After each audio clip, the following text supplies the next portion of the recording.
Shalom shalom semuanya. Selamat datang dalam seri Renungan Skriptura.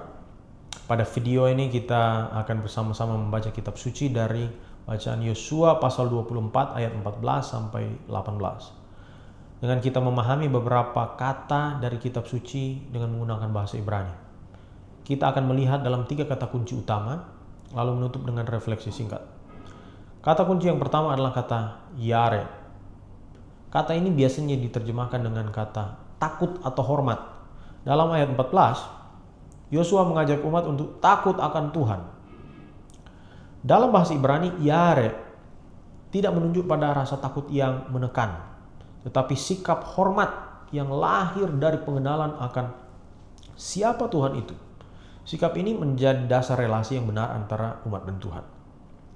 Kata kunci yang kedua adalah kata abad.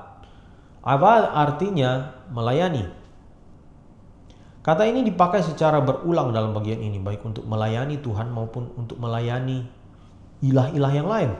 Kata abad menunjukkan keterikatan dan kesetiaan. Melayani berarti menyerahkan arah hidup, bukan hanya melakukan kegiatan rohani. Dan teks ini menegaskan bahwa umat selalu melayani sesuatu atau seseorang. Kemudian kata kunci yang ketiga adalah kata bahar. Kata bahar artinya memilih. Dalam ayatnya yang ke-15, Yosua menantang umat untuk memilih siapa yang akan mereka layani. Pilihan ini bersifat sadar dan tegas. Menariknya, Yosua sendiri memberi teladan dengan pernyataannya bahwa ia dan seisi rumahnya akan melayani Tuhan. Refleksi dari teks yang dapat kita maknai bersama dalam bacaan Yosua pasal 24 ayat 14-18 ini, dengan cermat kita melihat bahwa ajakan Yosua bukan muncul di ruang yang kosong. Sebelumnya Yosua mengingatkan umat tentang seluruh karya Tuhan. Mulai dari nenek moyang mereka hingga pembebasan dan pemeliharaan di tanah yang mereka tinggal. Dari situ tanggapan yang diharapkan sudah sangat jelas. Takut akan Tuhan, melayani Tuhan dan memilih Tuhan. Ketiganya saling terkait. Rasa hormat yang benar-benar membawa pada pelayanan yang setia, dan pelayanan itu lahir dari pilihan yang disengaja. Umat menjawab dengan pengakuan bahwa Tuhan telah bertindak bagi mereka.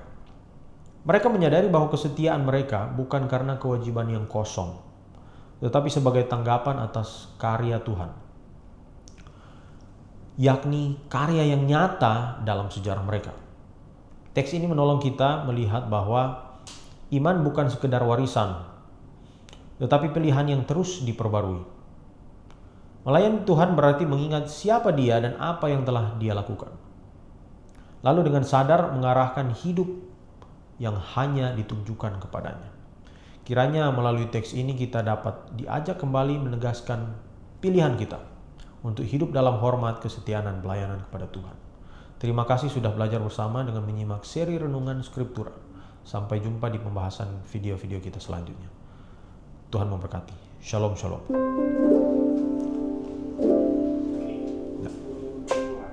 22 ya.